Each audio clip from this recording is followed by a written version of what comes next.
Le 17 février 1978, Faya-Largeau tomba. La ville tenait tout le nord du Tchad. Elle abritait la principale garnison de l'armée régulière au-dessus du 16e parallèle et elle fut enlevée par les colonnes du Frolina en une journée. Les postes voisins suivirent dans la semaine, les uns après les autres, sans qu'aucun puisse être secouru. Une fois le verrou du Nord parti, il ne restait plus rien entre les rebelles et N'Djamena à 800 km au sud-ouest que de la piste et du sable. Les colonnes se mirent en marche sur plusieurs axes à la fois, ce qui interdisait de les arrêter sur un seul point. L'armée tchadienne recula partout où elle fut touchée, et les rapports qui arrivaient dans la capitale cessèrent de mentionner des positions tenues. Ces colonnes n'étaient pas des bandes, elles roulaient sur véhicules légers, se déplacèrent de nuit, se concentraient sur un objectif et se dispersaient aussitôt après, exactement comme les groupements du Polisario au Sahara occidental sur lesquels elles avaient été calquées. Elles disposaient de fusils d'assaut Kalachnikov, de lance-roquettes RPG et de missiles anti-aériens portables tirés depuis l'épaule. Des conseillers libyens encadraient les plus fortes d'entre elles et réglaient l'emploi des armes lourdes. La Libye tenait la bande d'Aouzou au nord du pays depuis 1973 et elle fournissait au Frolina le matériel qu'aucun mouvement de ce type n'aurait pu acheter seul. Un rebelle du Tibesti tirait donc avec des armes sorties d'usine quelques années plus tôt. Le gouvernement du général Félix Maloum demanda l'aide de la France. Ce qu'il obtint tenait d'abord en une ligne de budget. La France avait au Tchad une mission d'assistance et d'instruction, quelques dizaines de cadres qui formaient des unités tchadiennes et qui ne combattaient pas. Depuis l'indépendance du pays, aucune troupe française n'y avait ouvert le feu. Le calcul du Frolina reposait entièrement sur ce précédent. Une colonne qui roule sur une capitale africaine peut compter sur beaucoup de choses, et la première d'entre elles est que personne d'extérieur ne se mettra en travers de la piste. Le 27 février 1978, un détachement français fut mis en place à N'Djamena, fort de 83 hommes. 61 d'entre eux venaient du 5e régiment d'hélicoptères de combat. Ils amenaient 4 Alouettes, 3 armées de missiles, filoguidés et 4 Pumas, dont 2 équipés pour le tir. C'était l'ensemble des moyens français engagés dans le pays au moment où les colonnes descendaient sur la capitale. Le territoire à couvrir était 2 fois plus étendu que la France métropolitaine. Sur les cartes de l'état-major, la totalité du dispositif tenait dans un carré de quelques kilomètres autour de l'aéroport. Le dispositif grossit pendant le printemps, par avion, unité par unité. Il atteignit environ 2000 hommes, puis 2300 au plus fort de l'engagement, répartis en 4 groupements tactiques interarmes d'à peu près 400 hommes chacun. Le Frolina continua d'avancer pendant tout ce temps, sans modifier ni son rythme ni ses itinéraires, ce qui indiquait assez clairement ce qu'il attendait des Français. Les 2 dispositifs se rapprochaient l'un de l'autre au centre du pays, sur les mêmes pistes, depuis 2 directions opposées. Le 16 avril, à Salal, un escadron du régiment d'infanterie, chars de marine, accrocha une colonne rebelle. Le Tchad est un pays de distance. N'Djamena se trouve à l'extrême sud-ouest sur le fleuve Chari, à la frontière du Cameroun, c'est-à-dire dans l'angle le plus éloigné des zones où se jouait la guerre. Faya-Largeau est à 800 km au nord, en plein désert. Entre les deux s'étend la bande sahélienne, une plaine d'épineux et de latérite où les pistes se voient de très loin et où rien ne se dissimule. Hati occupe le centre, sur l'axe qui relie l'est du pays à la capitale. Abéché tient l'est et Moussoro le nord de la zone utile. Les températures de mai y dépassent 45 degrés à l'ombre, et sur ce terrain, il n'y a pas d'ombre. Le pays vivait sa fracture depuis l'indépendance, en 1960. Le sud, plus peuplé et plus arrosé, fournissait l'administration et l'ossature de l'armée. Le nord saharien se sentait gouverné de loin par des gens qui n'y montaient jamais. Le Front de libération nationale du Tchad fut fondé en 1966 sur ce ressentiment, et il recruta d'abord parmi les populations nomades du Borkou et du Tibesti. Le régime du président Tombalbaye tomba en avril 1975 et le général Maloum prit la tête de l'État. Le Frolina, lui, se divisa en factions rivales qui ne s'accordaient sur rien, sauf sur la direction générale de leur avance. La faction la plus forte au printemps, 1978, était commandée par Goukouni Wedei. Elle recevait de Libye des armes, des véhicules, du carburant et des instructeurs, et elle en tirait une capacité de manœuvre que les autres n'avaient pas. Tripoli poursuivait un objectif simple, et il n'était pas caché. un Tchad tenu par un mouvement dépendant de la Libye, mettait la frontière sud libyenne hors d'atteinte et validait définitivement la mainmise sur la bande d'Aouzou. Ce qui roulait sur N'Djamena en février était donc, en pratique, l'instrument de la politique d'un État voisin disposant de revenus pétroliers considérables. Le rapport de force réel n'opposait pas la France à des rebelles, mais la France à ce que ses revenus pouvaient acheter. La France envoya ce qu'elle avait de disponible en Afrique et en métropole, le 3e régiment d'infanterie de marine au complet, une batterie du 11e régiment d'artillerie de marine et les mortiers du 35e régiment d'artillerie parachutiste, un escadron du régiment d'infanterie chars de marine et un escadron du 1er régiment étranger de cavalerie, 2 compagnies du 2e régiment étranger de parachutistes et une compagnie portée du 1er régiment étranger. Des commandos de marine et un breguet atlantique de l'aéronautique navale complétaient l'ensemble, le second pour la surveillance des axes depuis l'air. Le matériel correspondait à ce que l'armée française savait poser loin de ses bases. Les automitrailleuses légères des escadrons portaient un canon de 90 mm sur 4 roues, 6 tonnes sur la balance, un blindage qui arrête l'arme légère et rien d'autre, et une vitesse convenable sur piste.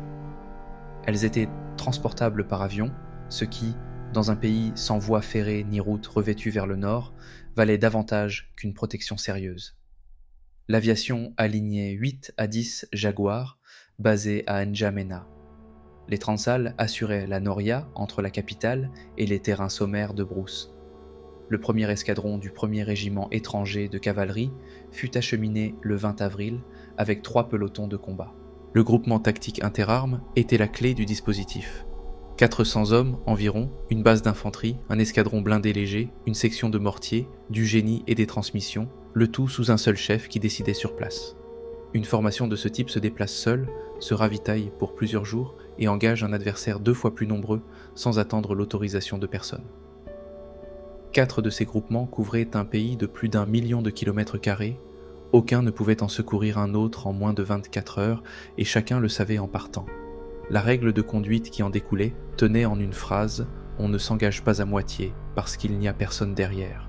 L'arithmétique restait franchement mauvaise. 2300 hommes pour un territoire 2 fois grand comme la France, sans ligne de front, sans profondeur et sans réserve constituée. L'adversaire choisissait le lieu et l'heure de chaque contact.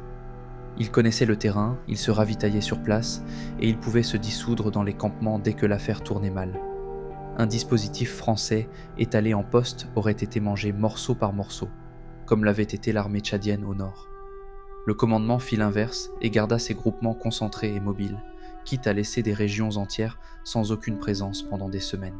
Les missiles anti-aériens changèrent la donnée la plus importante. Une arme portable tirée depuis l'épaule met un appareil de combat en danger jusqu'à plusieurs milliers de mètres, et le Frolina en avait reçu. Les Jaguars durent travailler bas et vite, avec une seule passe et pas de second circuit sur l'objectif, ce qui divise la précision et multiplie le risque au même moment. Les Alouettes et les Pumas restèrent au ras des épineux, où le relief et la végétation les masquaient jusqu'au dernier instant. La supériorité aérienne française existait sur le papier et coûtait cher à convertir en appui réel. Chaque passe se payait en exposition et l'équipage le savait avant de la commencer. Le 16 avril, à Salal, l'escadron du régiment d'infanterie chars de marine engagea le combat avec une section de mortiers en appui. L'affaire dura 3 jours. Les rebelles tinrent leur position, manœuvrèrent sur les flancs et ne rompirent pas au premier obus, ce qu'aucune note de renseignement n'avait annoncé. L'escadron finit par se replier après avoir épuisé sa marge de manœuvre sur un terrain qu'il ne connaissait pas. 2 marsouins ne revinrent pas et 10 furent blessés. C'était le premier engagement de troupes françaises au Tchad depuis l'indépendance et il ne ressembla en rien à une opération de police. Ce premier contact établit 3 choses en 3 jours. L'adversaire acceptait le combat contre des blindés au lieu de se dérober. Il disposait d'armes capables d'atteindre les appareils qui appuyaient au sol. Et la France, venue en assistance, était désormais partie à une guerre sans que le mot ait été prononcé nulle part. Le commandement local en tira les conséquences sans attendre d'instructions et demanda du blindé supplémentaire ainsi que des moyens aériens avancés. La réponse arriva en 4 jours, ce qui, pour un théâtre situé à 5000 km de la métropole, constituait un délai remarquablement court. Le 20 avril, le premier escadron du 1er régiment étranger de cavalerie arriva avec ses 3 pelotons de combat sur automitrailleuses. Le 1er étranger de cavalerie est le seul régiment de cavalerie de la Légion étrangère, et il avait passé les 20 années précédentes à s'entraîner à faire exactement cela. Rouler vite et loin sur des terrains sans route, avec du canon de 90 mm monté sur des véhicules à roues. Le Sahel tchadien correspondait à sa définition d'emploi mot pour mot. Ces équipages arrivaient d'un régiment qui recrute des étrangers sous contrat et qui les emploie là où la France n'envoie pas volontiers d'appeler. Aucun d'eux n'avait de raison particulière de se trouver au centre du Tchad au mois d'avril. Le 25 avril, un groupement tactique articulé autour de cet escadron et d'une compagnie du 3e régiment d'infanterie de marine fut attaqué à Salal. L'initiative venait cette fois du Frolinat, ce qui signifiait que l'adversaire cherchait le contact avec une formation française constituée et pensait pouvoir la briser. L'attaque fut arrêtée devant la position et se termina par le décrochage des assaillants. Un homme fut perdu du côté français. À partir de cette date, les colonnes rebelles cessèrent de traiter les groupements français comme un obstacle qu'on contourne et commencèrent à les traiter comme un adversaire qu'on évite. Le dispositif se déploya vers l'avant pendant les 3 semaines suivantes. Un détachement d'hélicoptères s'installa à Abéché avec 2 Alouettes et 2 Pumas, ce qui ramenait l'appui à moins d'1 heure de vol de la zone des combats. 2 Alouettes furent posées à Moussoro le 17 avril, amenées par Transal sur un terrain sommaire. Les Jaguars de N'Djamena rallongèrent leur rayon d'action en utilisant ces mêmes terrains pour se ravitailler. Les groupements tactiques quittèrent la capitale et allèrent chercher l'adversaire au centre du pays, sur les axes qu'il utilisait pour descendre. Le mouvement s'inversa sans que rien n'ait changé dans le rapport numérique. Le 12 mai, à Louga, une bande rebelle fut prise et dispersée sans difficulté sérieuse. Le rapport de force locale avait changé de camp en un mois. Le Frolinat conservait l'avantage du nombre et de la connaissance du terrain, mais il avait perdu celui de la surprise et de la liberté de mouvement. Ces colonnes devaient désormais compter avec des groupements blindés capables de se porter sur elles en quelques heures et avec une aviation qui les trouvait sur la piste, où elles ne pouvaient ni se cacher ni accélérer. Ce qui avait été une avance devenait une succession de contacts subis. Hatti était le point de la campagne. La ville commande le carrefour du centre du pays, là où l'axe venant de l'est rejoint la route de N'Djamena. Qui tient Hatti tient le passage vers la capitale, et personne n'a jamais pu contourner ce carrefour avec du matériel roulant. Le Frolinat s'y était installé en force et l'avait fortifié.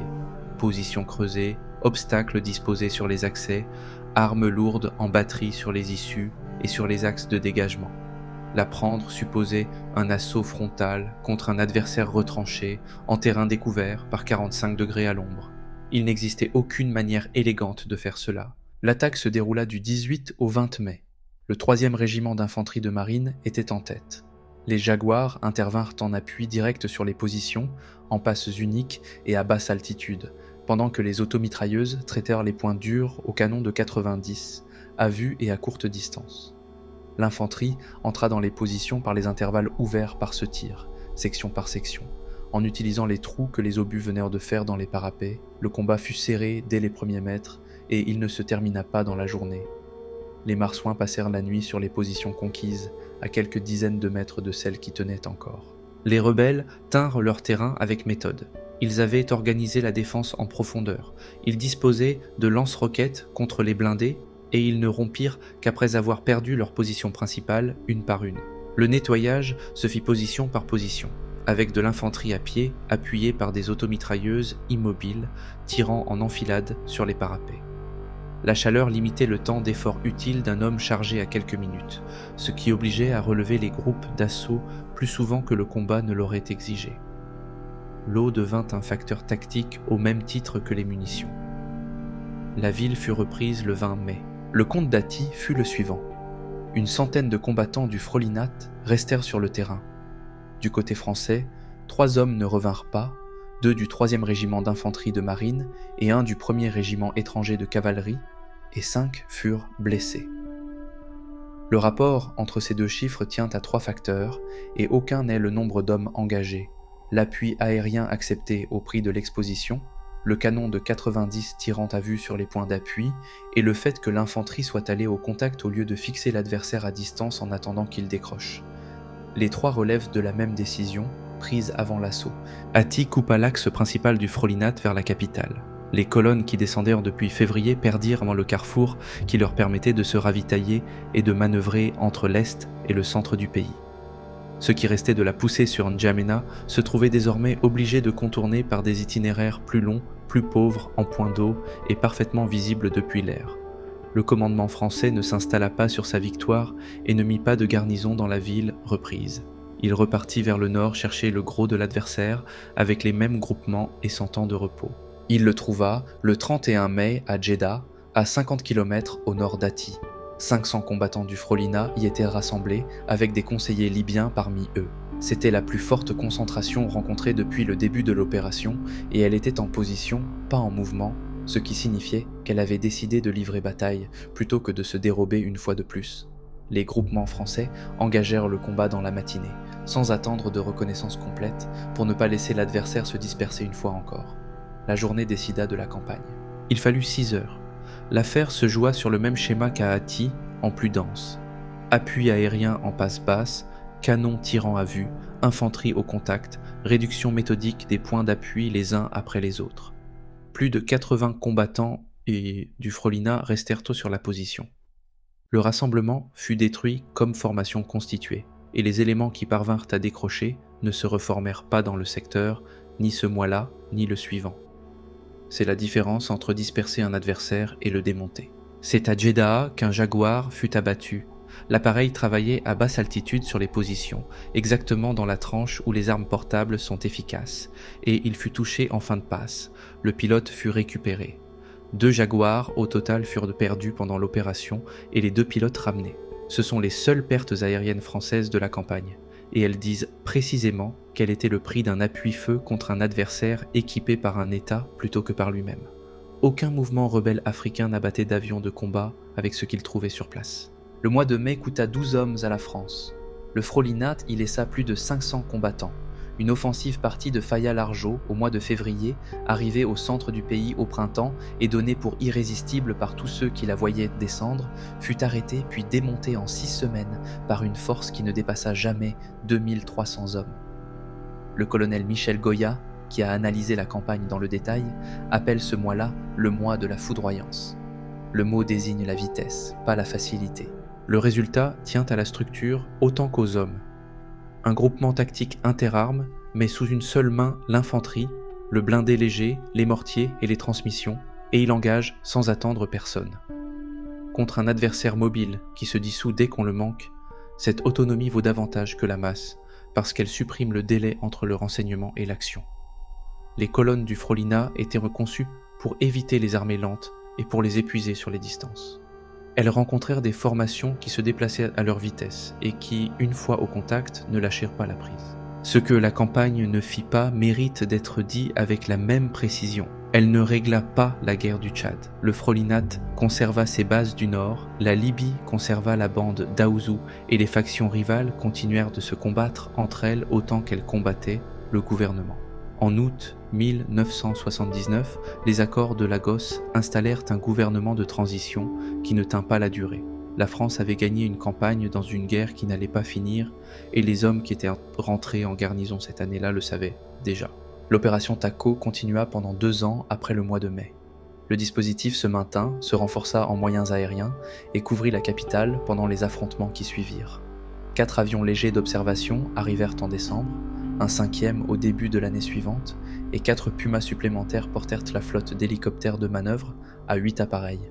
Le coût final se compte différemment selon les sources, 18 hommes qui ne sont pas revenus et 102 blessés dans le relevé le plus courant, un chiffre plus élevé dans d'autres décomptes qui incluent les pertes de l'armée de l'air. L'écart porte sur la période retenue, pas sur les faits. Le 16 mai 1980, l'opération quitta le Tchad et se replia sur le Cameroun avec un détachement d'instruction installé à Maroua. Les régiments rentrèrent en garnison à Vannes, à Poitiers, à Orange et à Calvi. 3 ans plus tard, l'armée française revint dans le pays pour l'opération Manta, sur les mêmes pistes, contre le même adversaire et le même soutien extérieur. Les cartes qu'elle emportait portaient les annotations de ceux qui étaient passés par là en 78 avec les distances réelles entre points d'eau et les endroits où une automitrailleuse s'enlise. Une partie des officiers qui commandaient les groupements de Manta avaient tenu des pelotons à Salal et à Ati 5 ans plus tôt. Ce qui resta de mai 1978 se lit dans l'histoire de 2 régiments qui n'avaient pas grand-chose en commun. Le 3e régiment d'infanterie de marine recrutait des Français et fournissait l'infanterie qui entrait dans les positions d'Ati. Le 1er régiment étranger de cavalerie recrutait des étrangers et fournissait les automitrailleuses qui ouvraient les parapets devant eux. Pendant 6 semaines, ces deux unités se relayèrent sur les mêmes pistes contre le même adversaire et ne se trouvèrent jamais à plus d'une journée de marche l'une de l'autre. Les 3 hommes perdus à Ati venaient des deux. Le 17 juillet 1978, un radar de surveillance fut installé sur l'aéroport de N'Djamena. Il n'y avait aucune aviation ennemie dans le ciel tchadien et il n'y en avait jamais eu. L'appareil fut monté quand même sur un terrain qui n'en avait jamais eu besoin en 18 ans d'indépendance. La campagne de mai avait montré ce que des armes livrées de l'extérieur faisaient à des appareils français au-dessus d'un pays sans force aérienne. Après Jeddah, personne au commandement ne considérait plus le ciel de ce pays comme un espace vide.